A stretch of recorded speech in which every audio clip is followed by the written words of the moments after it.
There's nothing in our book, the Quran, as you call it, Quran, teaches us to suffer peacefully. Our religion teaches us to be intelligent, be peaceful, be courteous, obey the law, respect everyone. But if someone puts his hand on you, send him to the cemetery.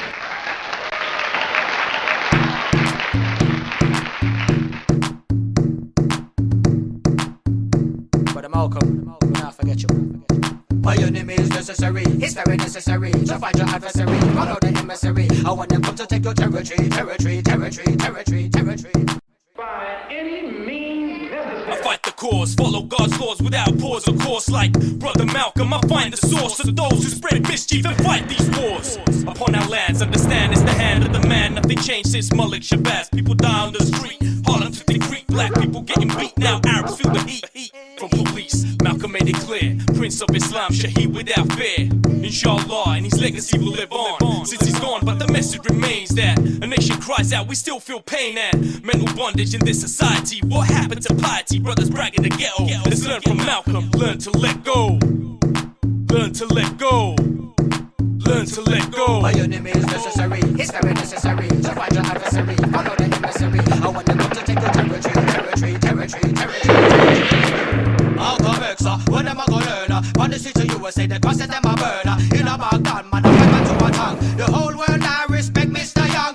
Yes, Mr. Bush, one money in a bank. Brother Malcolm said, build up the ranks. The army of Allah, fight oppression, praise the creator in submission. Malcolm Little was a big man of Islam, left Elijah to follow truth from the sands of Arabia. Prophet Muhammad, our savior, spreading the word of Allah regardless of color. But today we all divided and hating each other. Do you mean what you say when you call me your brother? Everybody more concerned with their race and their motherland. Call her Shaitan, otherwise known as Satan. What world you creating? Concerned with preservation of only your nation while the Ummah falls apart. What we debating about, and Brother Malcolm had no doubt that my enemy is necessary, it's very necessary to find your adversary, follow the emissary. I want them come to take your territory, territory, territory, territory, territory. Malcolm X, when am I gonna learn? On the streets of USA, the crosses them a burn. In a Baghdad, man, I fight man to a task. The whole world I respect Mr. Young. Yes, Mr. Bush, one money in a bank. Brother Malcolm said, build up the ranks. The army of Allah, fight oppression, praise the creator in submission. My enemy is necessary, it's very necessary to find your adversary, follow the emissary. I want them come to take your territory, territory, territory, territory, territory. My enemy is necessary, it's very necessary to find your adversary, follow the emissary. I want them come to take your territory, territory, territory, territory, territory. My enemy is necessary, it's very necessary to find your adversary, follow the emissary. I want them come to take your territory, territory, territory, territory, territory. My enemy is necessary, it's very necessary to find your adversary, follow the emissary. I want them to take your territory, territory, territory, territory, territory. My enemy is necessary, it's very necessary to find your adversary, follow the emissary. I want them to take your territory, territory, territory, territory, territory. To take over your territory. Oh no, no. If they come, oh, you have to do any means necessary. Oh no, any means necessary. Any means necessary. Oh no, any means necessary. Oh, oh no, oh no. That's a good religion. In fact, that's that old-time religion. That's the one that Ma and Pa used to talk about. An eye for an eye, and a tooth for a tooth, and a head for a head, and a life for a life. That's a good religion. And then anybody, no one resents that kind of religion being taught but a wolf who intends to make you his meal. This is the way it is with the white man in America. He's a wolf, and you a sheep. My earliest recollection is of being snatched awake in the middle of the night because our house was on fire. My mother was a West Indian from Grenada, and my father, a militant Baptist minister and follower of Marcus Garvey, preached race pride and separation from the white man. The Lansing arm of the Ku Klux Klan warned him to stop preaching Garvey's message, but my father was not a frightened Negro, and he kept on. Next thing, he was found with his head bashed in, lying across the streetcar tracks. A trolley had nearly cut him in half. After my father's death, my mother couldn't find work because the Christian people of Lansing wouldn't hire the widow of a crazy nigger. We were so hungry we were dizzy. We stole to stay alive. It was too much for her. They put her in a mental institution and parceled out us kids to reform schools, charities, and homes. We invested 310 years of slave labor. 310 years, every day of which your and my mother and father worked for nothing. Not 8 hours a day. There was no union in that day. They worked from sun up until sundown. From can't see in the morning until can't see at night. They never had a day off. And on Sunday, they were allowed to sit down and sing about when they die, they wouldn't be slaves no more. When they die. This is our investment. This is our contribution, our blood. Not only did we give of our free labor, we gave of our blood. Every time he had a call to arms, we were the first ones in uniform. We died on every battlefield the white man had. We have made a greater sacrifice than anybody who's standing up in America today. We have made a greater contribution and have collected less. Don't let the white man speak for you, and don't let the white man fight for you. Well, I think to teach a man to hate himself is much more criminal than teaching him to hate someone else. And look at you. Who taught you to hate yourself?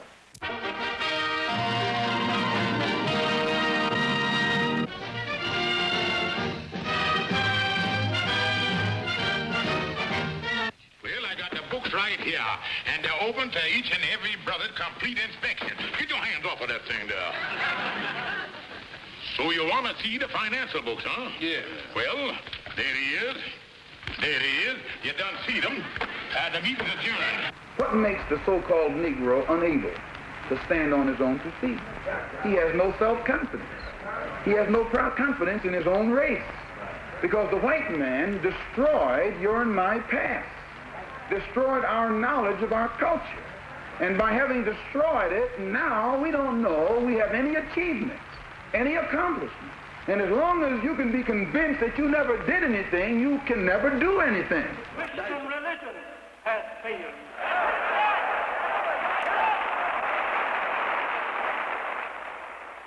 Your leaders of that religion has failed. Right here,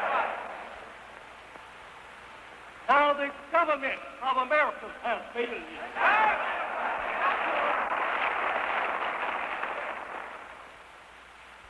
You have no justice coming from no one. Right. Well, number one, he teaches us that that never was. Elijah Muhammad for Malcolm was the way out. Elijah Muhammad represented for Malcolm justice. Elijah Muhammad represented for Malcolm strength. And so Malcolm took on the theology of Elijah Muhammad. What was the theology? Number one,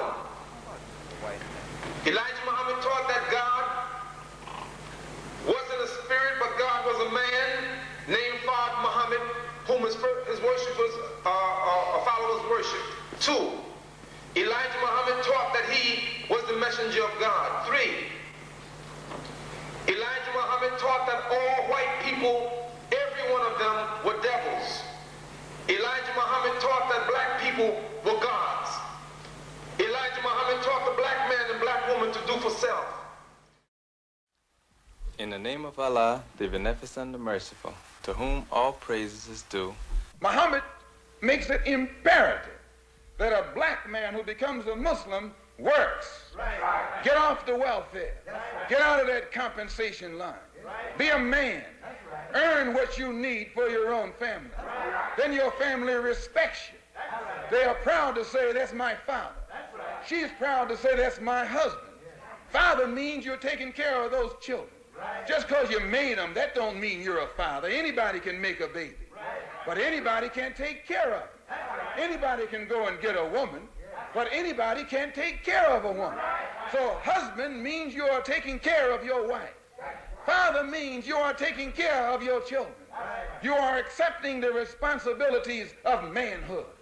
This is the type of teaching that the Honorable Elijah Muhammad teaches us, and this white press has got the nerve to point at him as a hate teacher. My name is James 52A. My people have been robbed of their names, their language, and their culture by the white man. Therefore, we use this X, which represents the unknown. This X nullifies our slave name. And until Allah or the Honorable Elijah Muhammad gives us our correct name, we will use the X. The Honorable Elijah Muhammad teaches us that it is time for you and me to stand up for ourselves. It is time for you and me to see for ourselves. It is time for you and me to hear for ourselves. And it is time for you and me to fight for ourselves. We don't need anybody today speaking for us, seeing for us, or fighting for us. We'll fight our own battles with the help of our God. As long as you are addicted to the vices of the white man, when you call on God, God doesn't hear your prayer. And the white man knows it. But the white man also knows that when you clean yourself up, straighten yourself up, and get on God's side and call on God, God has got to answer your call. Stealing runs rampant in Harlem. Gambling runs rampant in Harlem. All types of evils and vices that tear apart our community run rampant in Harlem. The Honorable Elijah Muhammad doesn't condemn the victim. He goes to work on the victim. He doesn't say that all of you should go to jail because you have fallen victim to the evils that white man has brought into the community. He teaches you and me the religion that God has given to him as the only cure for the evil habits the white man has brought here among us. I'm the best example of what he can do to reform delinquency and criminal characteristics in any person. Why are you an example of rehabilitation? Well, those of you who know my own history know that prior to becoming a Muslim, I was an extreme delinquent. I was into everything that the white police and gangsters left over for the black criminal. I was into numbers, bootleg liquor, hot goods, women, dope. I sold the bodies of black women to white men and white women to black men. I steered white people from downtown to whatever kind of sin they wanted in Harlem. And I'll tell you, my best customers were always the officials, top police, clergymen, businessmen. Despite the fact that my own father was murdered by whites, I was blind enough to mix and socialize with them. I considered them gods and goddesses until Mr. Muhammad opened my eyes and enabled me to see them as a filthy race of devils. We stole to stay alive. I was caught when I was 21 and sentenced to 10 years in prison. That's where I first heard the teachings of the Honorable Elijah Muhammad, and they turned me around. Because the statement, "the white man is the devil," just clicked. It explained everything. Hire the widow of a crazy nigger. It struck me like a blinding light. You've got to be realistic, Malcolm. You're a nigger. You're a nigger. You're a nigger. I fell on my knees and pledged to Allah that I would tell the black man the true teachings of Islam and the white man the truth about his crimes. I'm not an integrationist, never could be. I couldn't integrate with my enemy, and I know who my enemy is. We don't want to be around that old pale thing. We don't want to integrate with that old pale thing. We don't want to sleep next to that old pale thing. No, we can do without it. There was two kinds of slaves. There was the house Negro and the field Negro. The house Negro, they lived in the house with master. They dressed pretty good. They ate good because they ate his food, what he left. They lived in the attic or the basement, but still they lived near their master. And they loved their master more than the master loved himself. They would give their life to save their master's house quicker than the master would. The house Negro, if the master said, "We got a good house here," the house Negro said, "Yeah, we got a good house here." Whenever the master said "we," he said "we." That's how you can tell a house Negro. In those days, he was called a house nigger. And that's what we call him today, because we still got some house niggers running around here. On that same plantation, there was the field Negro. The field Negro, those were the masses. There was always more Negroes in the field than there was Negroes in the house. And he hated his master. I say he hated his master. He was intelligent. That house Negro loved his master. But that field Negro, remember, they were in the majority. And they hated the master. When the house caught on fire, he didn't try and put it out. That field Negro prayed for a wind, for a breeze.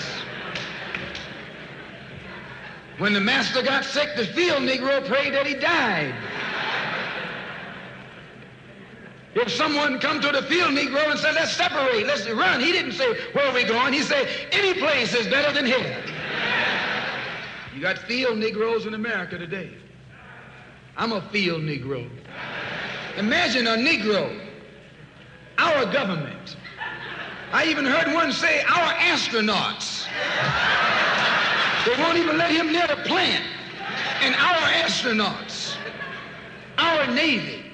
That's a Negro that's out of his mind. We declare our right on this earth to be a man, to be a human being, to be respected as a human being, to be given the rights of a human being in this society, on this earth, in this day, which we intend to bring into existence by any means necessary.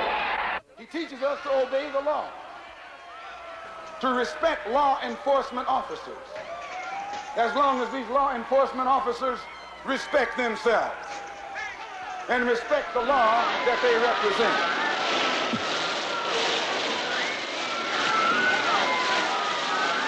I don't think when a man is being criminally treated, that some criminal has the right to tell that man what tactics to use to get the criminal off his back.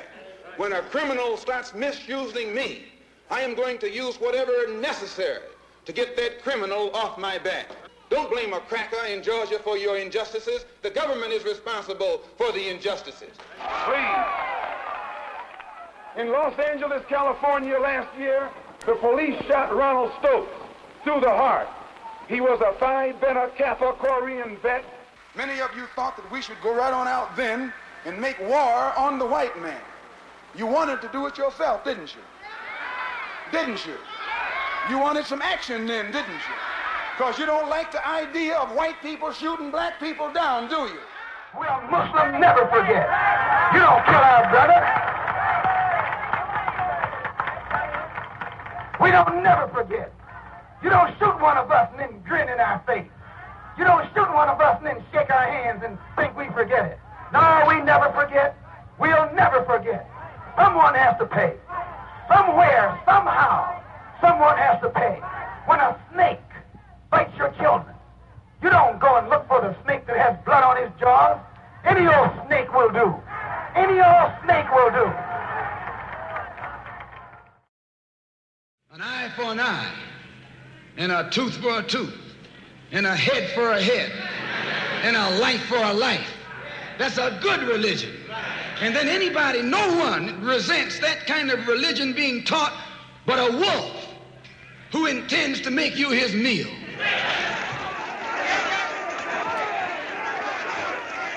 We're nonviolent with people who are nonviolent with us, but we are not nonviolent with anyone who is violent with us.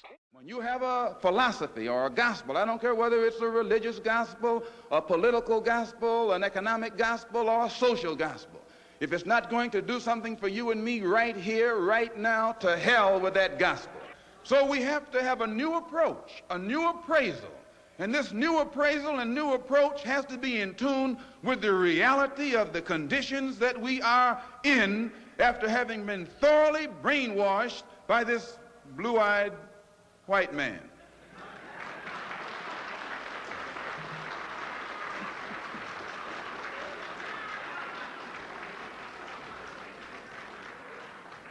Some of them have brown eyes. When you live in a poor neighborhood, you're living in an area where you have to have poor schools. When you have poor schools, you have poor teachers. When you have poor teachers, you get a poor education. Poor education, you can only work on a poor-paying job. And that poor-paying job enables you to live again in a poor neighborhood. So it's a very vicious cycle. Being here in America doesn't make you an American. Being born here in America doesn't make you an American. Why, if birth made you American, you wouldn't need any legislation. You wouldn't need any amendments to the Constitution. No, I'm not an American. I'm one of the 22 million black people who are the victims of Americanism. One of the 22 million black people who are the victims of democracy. Nothing but disguised hypocrisy. If you go to jail, so what? If you're black, you were born in jail.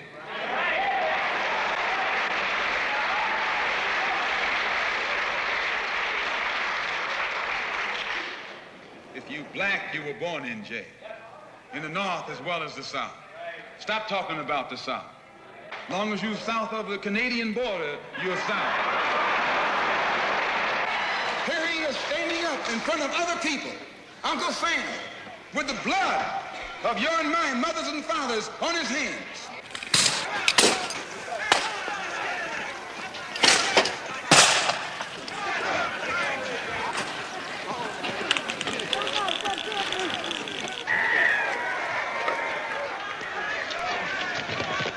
With the blood dripping down his jaws like a bloody-jawed wolf. No more days like those.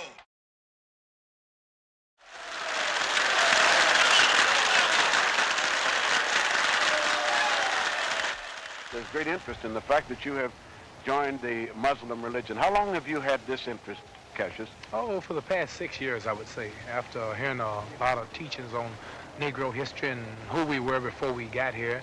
And 1 and 1 makes 2. You feel your affiliation with the Muslim religion, being a follower of the Muslim religion, had something to do with your winning the championship? Well, I would say so. My religion is the only thing that I can give me credit for pulling me through, because 99 out of 100 seemed to see no possibility of me winning. The newspaper reporters and everybody all over the world condemned me. They said it would be a mismatch, and nobody believe it. So my prayers to Allah and faith in my religion, living a clean, righteous life, I have to say that's what pulled me through. Winner by a TKO in the 7th round, Cassius Clay. I don't have a mark on my face, and I upset Sonny Liston, and I just turned 22 years old. I must be the greatest. Malcolm X, I want to talk with you briefly about your affiliation with Cassius. How long have you known him? About 3 years. And have you been advising him as far as his religious affiliations are concerned? Well, no, I don't give advice to anyone. He's my brother and my friend. I express what I know and understand around him, but he has a mind of his own and understanding of his own. Referring to President Kennedy, I believe you call him a trickster? He has to be a trickster. Even if he's the president, that doesn't stop him from being a trickster if he's making tricks. Anytime a man running for president tells Negroes what he's going to do for them when he gets in office, and after he gets in office, he has time to do something for everybody else except the people that put him in office, he tricked the people who put him in office. He has the time to take a stand against U.S. Steel, against Castro, against Khrushchev, against Laos and South Vietnam and all these other places all over the world. But when it comes to time to correcting the injustices that are being inflicted against Negroes in this country, Kennedy sits up there like Nero. He's fiddling while Birmingham is burning. November 22nd, something happened. John F. Kennedy, the President of the United States of America, was assassinated. A reporter from the New York Times raised the question, Mr. X, what about the death of John F. Kennedy? And you know something, brothers and sisters? Malcolm answered the same way he had been answering for years. That is the climate of hate. It is the direction that America is going that caused the death of the president. He said chickens coming home to roost. While the nation and the world mourn the death of President John F. Kennedy, black Muslim extremist Malcolm X, speaking today in Manhattan Center in New York City, called the president's assassination a case of chickens coming home to roost.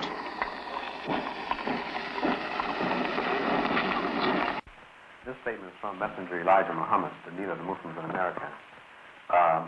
Minister Malcolm Shabazz, addressing a public meeting at Manhattan Center in New York City on Sunday, December the 1st, did not speak for the Muslims when he made comments on the death of the president, John F. Kennedy. He was speaking for himself and not Muslims in general.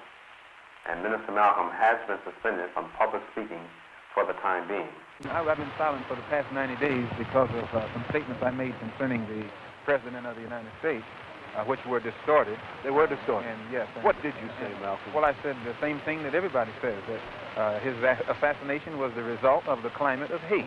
But only I said the chickens came home to roost, and which means the same thing. You did not say that you were glad the president was killed. No, that's what the press said.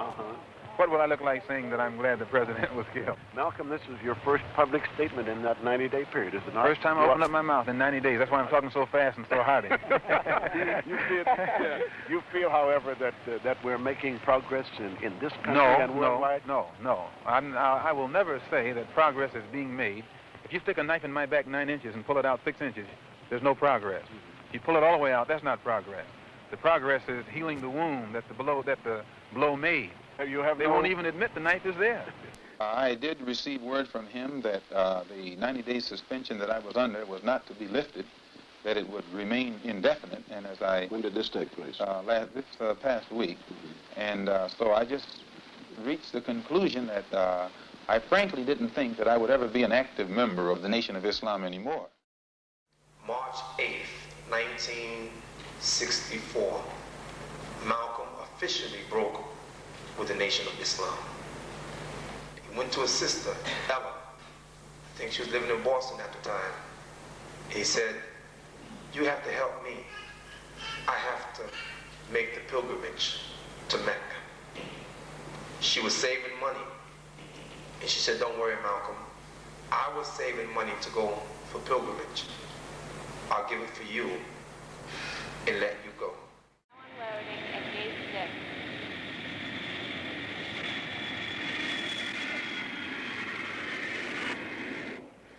Malcolm, have your experiences with white-skinned Muslims in Africa and the Middle East made you feel that relations between Negroes and whites who are not Muslims is any more possible? When I was on the pilgrimage, I had close contact with Muslims whose skin would in America be classified as white, and with Muslims who themselves would be classified as white in America. But these particular Muslims didn't call themselves white. They looked upon themselves as human beings, as part of the human family, and therefore they looked upon all other segments of the human family as part of that same family. Now, they had a different look or a different air or a different attitude than that which is reflected in the attitude of the man in America who calls himself white. So I said that if Islam had done that for them, perhaps if the white man in America would study Islam, perhaps it could do the same thing for him. At Jeddah in Saudi Arabia on the way to Mecca, I remember the ancient words of Allah. Proclaim the pilgrimage among men. They will come on foot and upon lean camel. They will come from every deep ravine. From Mecca, the holy city of Islam, I wrote to friends in America. Never have I witnessed such sincere hospitality and true brotherhood as is practiced here in this ancient holy land, the home of Abraham, Muhammad, and all the other prophets of the Holy Scriptures.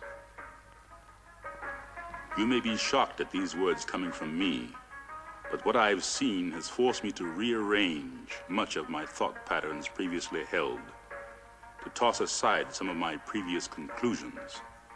For during the past 11 days, I've eaten from the same plate, drunk from the same glass, slept on the same rug, and prayed to the same God, with fellow Muslims whose eyes were the bluest of blue, whose hair was the blondest of blonde, and whose skin was the whitest of white.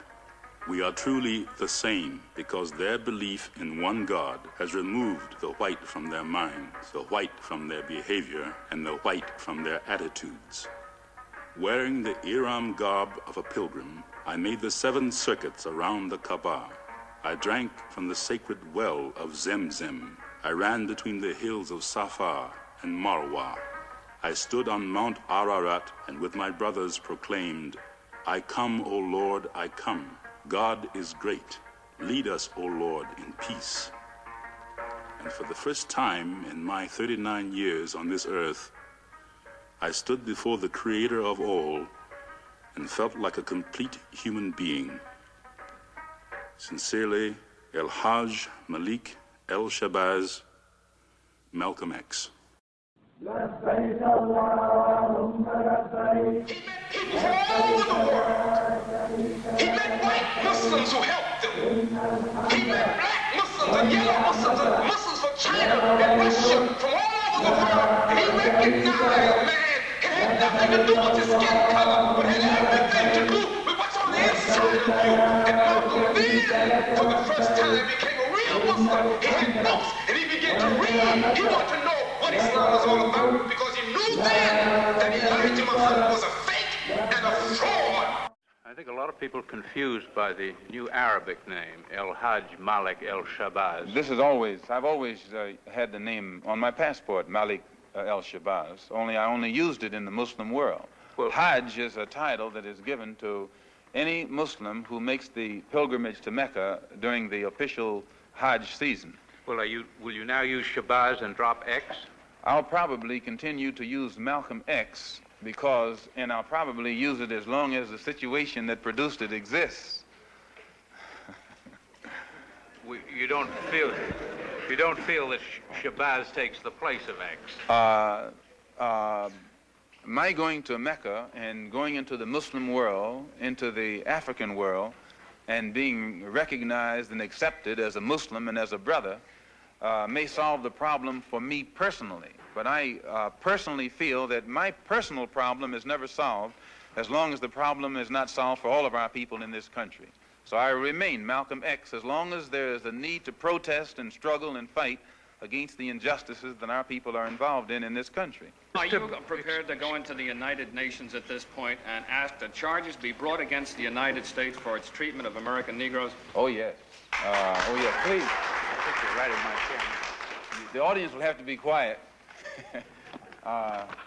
Yes, as I pointed out when I was during my traveling, that African nations and Asian nations and Latin American nations look very hypocritical when they stand up in the United Nations condemning the racist practices of South Africa and that which is practiced by Portugal and Angola, and saying nothing in the UN about the racist practices that are manifest every day against Negroes in this society. Even in South Africa, those Africans aren't faced with bayonets and aren't faced with police dogs. I would be not a man. If I was in a position to bring it in front of the United Nations and didn't do so, I wouldn't be a man. Malcolm, do you intend to lead the charge in the United Nations? Well, I find that to say you're going to lead something creates a lot of hostility, division, jealousy, and envy. I hope to work with any group of leaders or any group of organizations to do whatever is necessary to see that this problem is brought before the United Nations. Have you had any commitments from any nations in Africa to support you in such a move? I would rather not say at this time. But one thing I found in my travels, all of them look upon us as their long-lost brother. You realize the implication is that you have had such commitments when you say... This is your interpretation of what I said. One thing that I found in all of my travels was that all of the Africans, not only the Africans, but the Asians and the Muslims, look upon us as their long-lost brothers. And America had actually tricked many of them into a hands-off policy by giving them the impression that she was honestly trying to do something to solve the problem. My argument over there was designed to prove that it is impossible for the United States government to solve the race problem. It's impossible. Malcolm, on your trip abroad, you said you sensed a feeling of great brotherhood and that conceivably you would be working toward integration in this country now.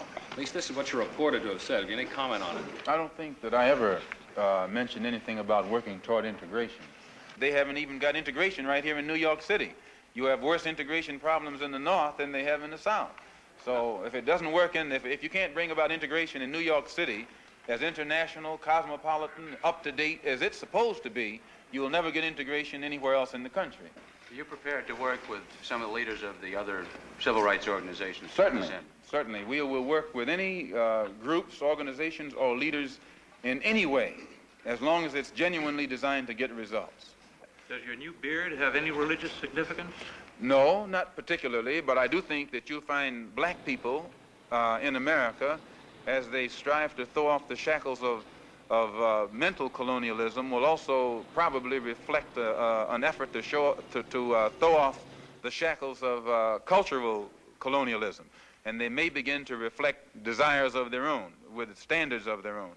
Malcolm, your more controversial remarks was a call for black people to get rifles and form rifle clubs sometime back. Do you still favor that for self-defense? I made that point. I don't see why that should be controversial. I think that if white people found themselves the victim of the same kind of brutality that black people in this country face, and they saw that the government was either unwilling or unable to protect them, that the intelligence on the part of the whites would make them get some rifles and shotguns and protect themselves. Now, Negroes are developing some kind of intellectual maturity too, and they can see that having waited upon the government to protect them has been a wait that has been in vain. So any of them who live in areas where the government is not able to do its job, then we do have to get together and do a job of protecting ourselves.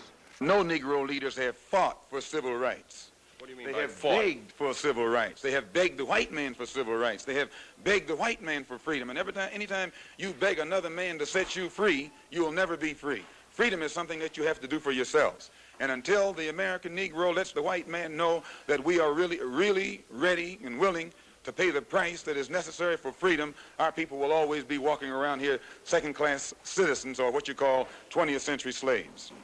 What price are you talking about, sir? The price of freedom is death. The white man can never win another war on the ground. His days of war victory, his days of background victory are over. Can I prove it? Yes. Take all the action that's going on this earth right now that he's involved in. Tell me where he's winning. Nowhere. والله يا أعداء الله والله لو صعدتوا للسماء لرفعنا الله وراءكم ونقول لكم والله إنه قد جاءكم رجال يعشقون الموت كما تعشقون الحياة. تكبير! الله أكبر!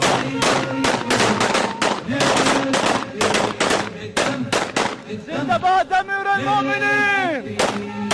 زندباد أسامة بن لادن! They put some guerrilla action on him. And a white man can't fight a guerrilla warfare. Guerrilla action takes heart, takes nerve, and he doesn't have that.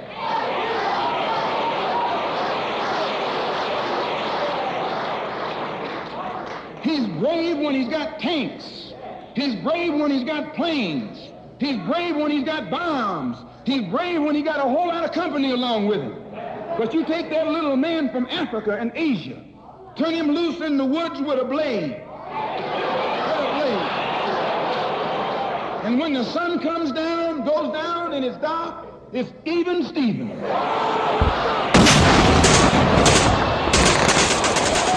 takes heart to be a guerrilla warrior. A guerrilla is on his own. All you have is a rifle, some sneakers, and a bowl of rice. And that's all you need. And a lot of heart. I just want to give you a little briefing on guerrilla warfare, because before you know it,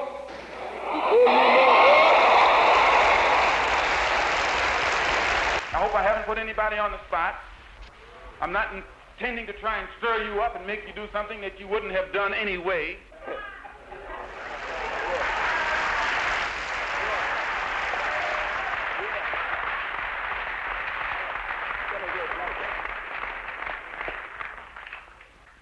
I pray that God will bless you in everything that you do. I pray that you will grow intellectually so that you can understand the problems of the world and where you fit into in that world picture. And I pray that all the fear that has ever been in your heart will be taken out. And when you look at that man, if you know he's nothing but a coward, you won't fear him. If he wasn't a coward, he wouldn't gang up on you. He wouldn't need to sneak around here.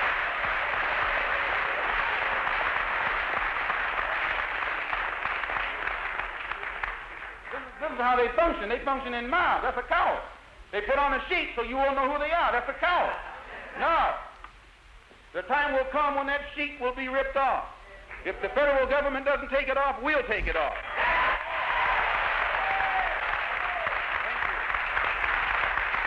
I think you'll find that if Negroes ever have to resort to any kind of physical action to defend themselves, many white people will be on the side of Negroes. Many white people are fed up with what the Negroes suffer. And this is what I had to become aware of on my pilgrimage to Mecca. I could see then that there are many white people in this country who will side with the Negro in whatever he has to do to protect himself. But that's a considerable change of opinion in Malcolm X. No, today I'm speaking for myself. Formerly, I spoke for Elijah Muhammad. And everything I said was, Elijah Muhammad teaches us thus and so. I'm speaking now from what I think, from what I have seen, from what I have analyzed, and the conclusions that I have reached. Then the white man is no longer the devil, and he is no longer bound to be evil? If I judge a man by his conscious behavior, I am not a racist. I don't subscribe to any of the tenets of racism. Then there are good whites and good blacks and bad whites and blacks. It's not a case of being good and bad, good or bad blacks and whites. It's a case of being good or bad human beings. Do you feel that your message, apparent message of love that you brought back from Islam is the real reason they're after you, because you're not hating as hard as they want you to? Well, I never did hate anybody hard. But I do know that when I wrote that letter saying that there were white people in Mecca, it shook up a lot of Muslims, because most of the Muslims who follow Mr. Muhammad absolutely believed that it was impossible, physically impossible, I should say divinely impossible, for a white person to go to Mecca. And my trip there shattered that image, or that misconcept. Anyone call you directly, Malcolm? Oh, I've been receiving calls ever since I left the Black Muslim movement. And what sort of calls, Malcolm? You're disenchanted in view of the fact that these men who were your brothers are making threats against your life? No, because actually it's not their fault. Most of them, now Joseph and the officials, they have a knowledge of what it's all about. But the rank-and-file Muslim brother does not know what it's all about. They are, out of religious sincerity, they think that they are doing the will of Allah by protecting a man who I myself taught them was divine. So I don't in any way fault them. But those who are over them and give the orders, and actually the ultimate order comes from Elijah Muhammad himself. I think someone should say something to speak out against the acts of my blood brother Malcolm. Since I'm one of those who brought my brother Malcolm to Islam, I'm taking this task on myself. Because I see where my brother Malcolm, angered by the little misfortune of being suspended for speaking out of turn and against instruction, now resorts to slander, slurs, and intimidations of Mr. Muhammad, Mr. Muhammad's family, and the Muslim followers of Mr. Muhammad. As long as I represented the Black Muslim movement as an example of morality, unity, and militancy, as long as I could do that, I represented it. It was when I realized that it could not be represented as that I came on and started working among the non-Muslim Negroes, as I announced in January, and I had no intention, or rather March, and I had no intention of ever even speaking on this. Had they left me alone, you still wouldn't know what really took place. Because now I see my brother pursue a dangerous course which parallels that of the precedent set by Judas, Brutus, and Benedict Arnold, and others who betray the honor and trust relationship between them and their leaders.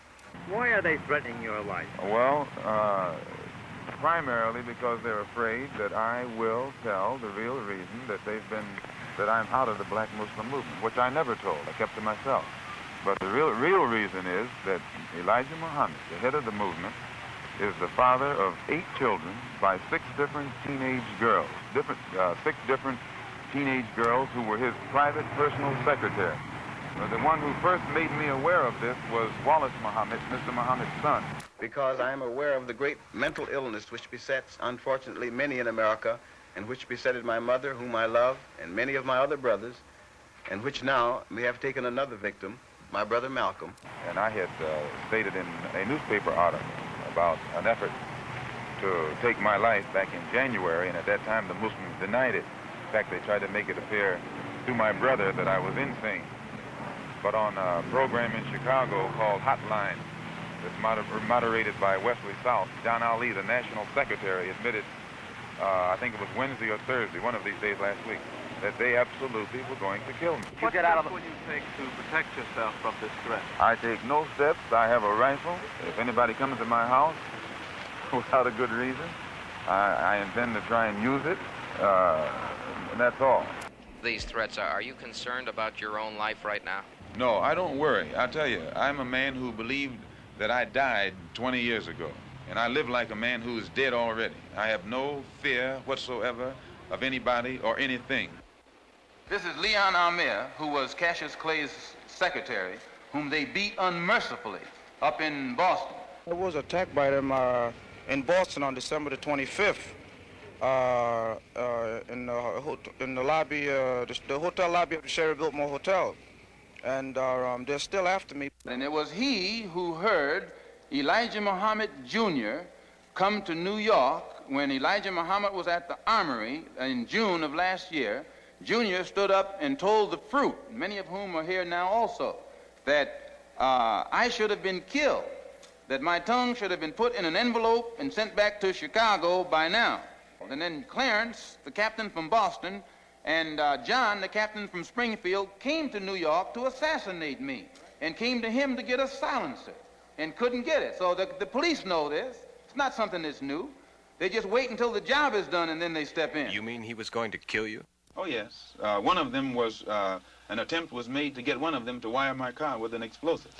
That one is with me right now. Are you not perhaps afraid of what might happen to you as a result of making these revelations? Oh, yes. I probably am a dead man already.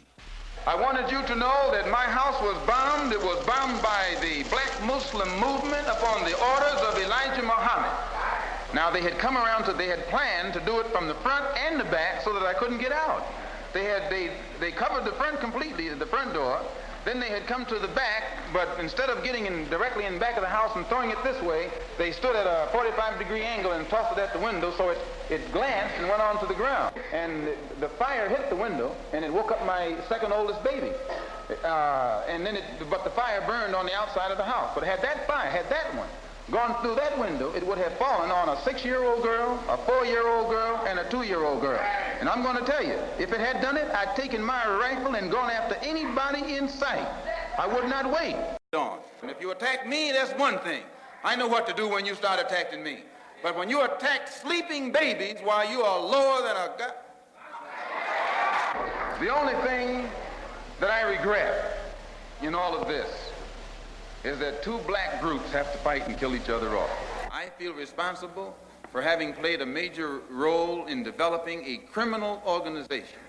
It was not a criminal organization at the outstart. It was an organization that had the power, the spiritual power, to reform the criminal. And this is what you have to understand. As long as that strong spiritual power was in the movement, it gave the moral strength to the believer that would enable him to rise above all his negative tendencies. I know, because I went into the movement with more negative tendencies than anybody in the movement.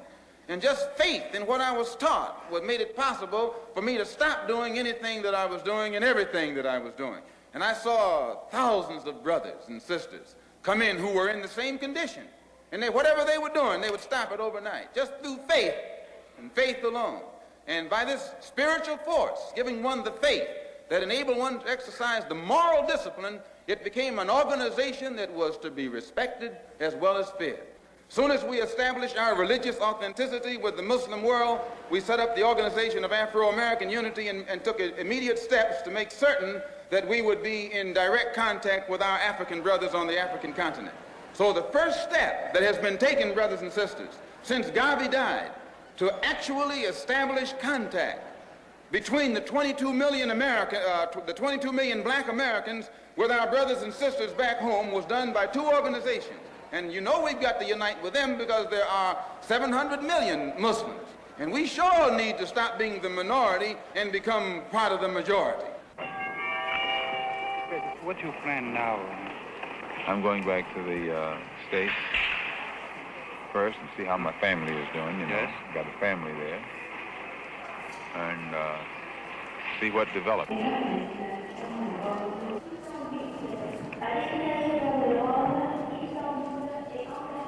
I had gotten an invitation to visit Paris from the Afro-American community in Paris, which was sponsoring a rally in conjunction with the African community.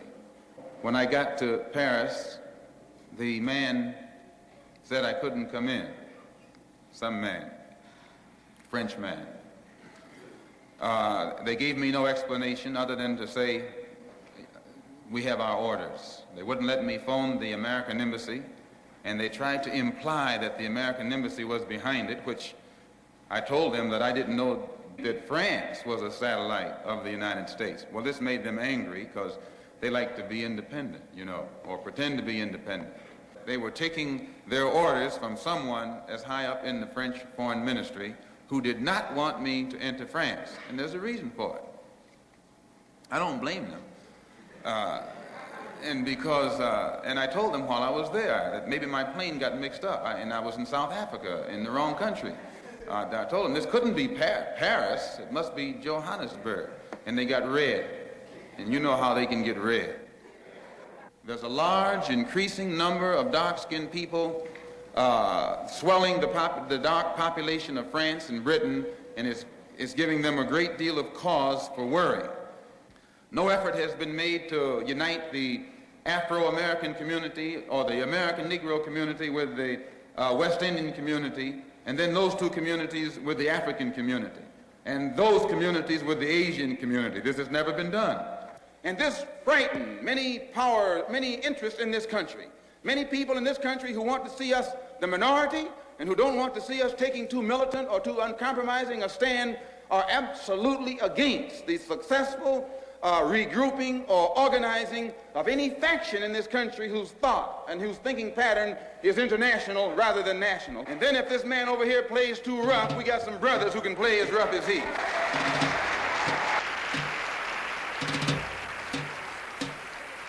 There's a worldwide revolution going on.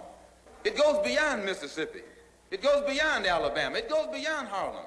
What is it revolting against? The power structure. The American power structure? No. The French power structure? No. The English power structure? No. Then what power structure? An international Western power structure. So our next move is to take the entire civil rights struggle problem into the United Nations and let the world see that Uncle Sam is guilty of violating the human rights of 22 million Afro-Americans and still has the audacity or the nerve to stand up and represent himself as the leader of the free world. There'll be a hot time in the old town.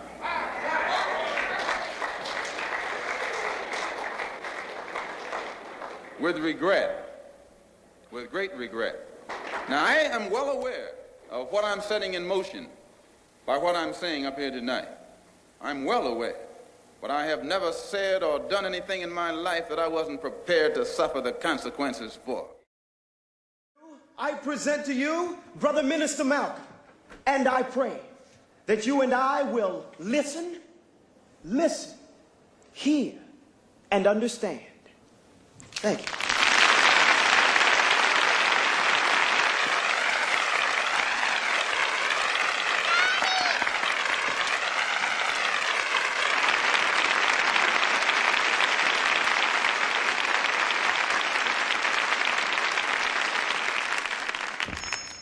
Assalamu alaikum. Get your hand out of my pocket! Get your hand out of my pocket, nigga! Get your hands out of my pocket! Get your hand out! Brother, please, hold. Calm down, please, brother.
to be respected as a human being, to be given the rights of a human being in this society, on this earth, in this day, which we intend to bring into existence by any means.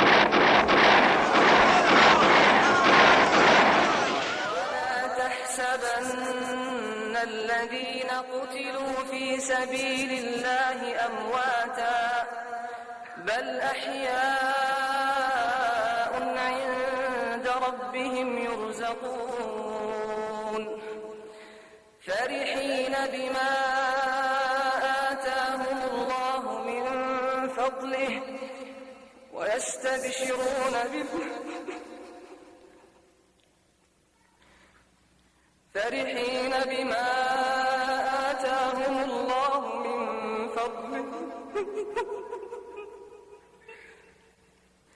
فرحين بما آتاهم الله من فضله ويستبشرون بالذين لم يلحقوا بهم من خلفهم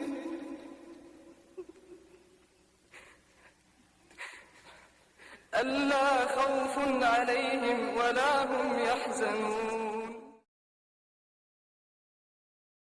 He was a hero to me. He stood out among all black people. He showed the white man where it was at. Well, why was he a hero? He got respect. Why was he off it in Princeton and all these big white universities? Because they respected him too, the way I respected him. He meant something to me. That's why I'm down here. That's right. Well, they killed Malcolm X before. They hadn't right killing him. He was for me, and he was for him. If you kill him, there's gonna be more killing going on. That's right. And you're saying that you believe this was paid for by whites? Yes, by white people. Because what would it benefit? What would it benefit one of us to kill him? It wouldn't benefit nothing. Wouldn't benefit us anything at all. Just a white power structure of this country. Anytime a black man in this country stands up for his constitutional rights, he dies. What did Malcolm X mean to you? He meant a great deal to me and my people. I'm sorry that a good man is gone. At the first I hear of it, I couldn't have cried any more, I don't believe, if I had lost my mother. What did he mean to you? Can you tell me a bit more about it? He meant deliverance for my people. And I hope we all walk in the same footsteps as Malcolm X was walking in. The assassination of Malcolm X was an unfortunate tragedy, and it reveals that there are still numerous people in our nation who have degenerated to the point of expressing dissent through murder, and we haven't learned to disagree without being violently disagreeable. Here, at this final hour, in this quiet place, Harlem has come to bid farewell to one of its brightest hopes, extinguished now and gone from us forever. It is not in the memory of man that this beleaguered, unfortunate, but nonetheless proud community has found a braver, more gallant young champion than this Afro-American who lies before us, unconquered still. I say the word again as he would want me to, Afro-American. Afro-American Malcolm. Malcolm had stopped being Negro years ago. It had become too small, too puny, too weak a word for him. Malcolm was bigger than that. There are those who still consider it their duty, as friends of the Negro people, to tell us to revile him, to flee even from the presence of his memory, to save ourselves by writing him out of the history of our turbulent times. And we will smile. They will say that he is of hate, a fanatic, a racist, who can only bring evil to the cause for which you struggle. And we will answer and say unto them, did you ever talk to Brother Malcolm? Did you ever touch him or have him smile at you? Did you ever really listen to him? You haven't done the right thing. Was he ever himself associated with violence or any public disturbance? For if you did, you would know him. And if you knew him, you would know why we must honor him. Malcolm was our manhood, our living black manhood. This was his meaning to his people, and in honoring him, we honor the best in ourselves. However much we may have differed with him or with each other about him and his value as a man, let his going from us serve only to bring us together now. Consigning these mortal remains to earth, the common mother of all, secure in the knowledge that what we place in the ground is no more now a man, but a seed, which after the winter of our discontent will come forth again to meet us, and we shall know him then for what he was and is, a prince, shining prince, who didn't hesitate to die because he loved us so. We declare our right on this earth to be a man, to be a human being, to be given the rights of a human being, to be respected as a human being in this society, on this earth,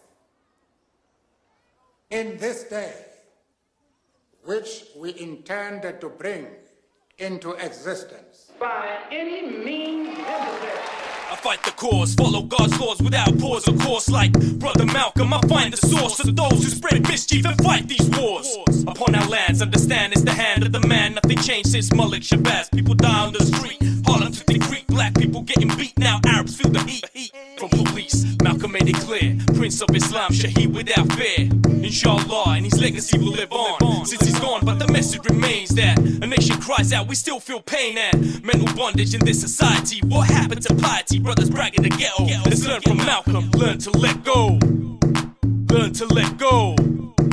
Learn to let go. My enemy is necessary, it's very necessary. So find your adversary, follow the emissary. I want them come to take your territory, territory, territory, territory, territory. Malcolm X, when am I gonna learn?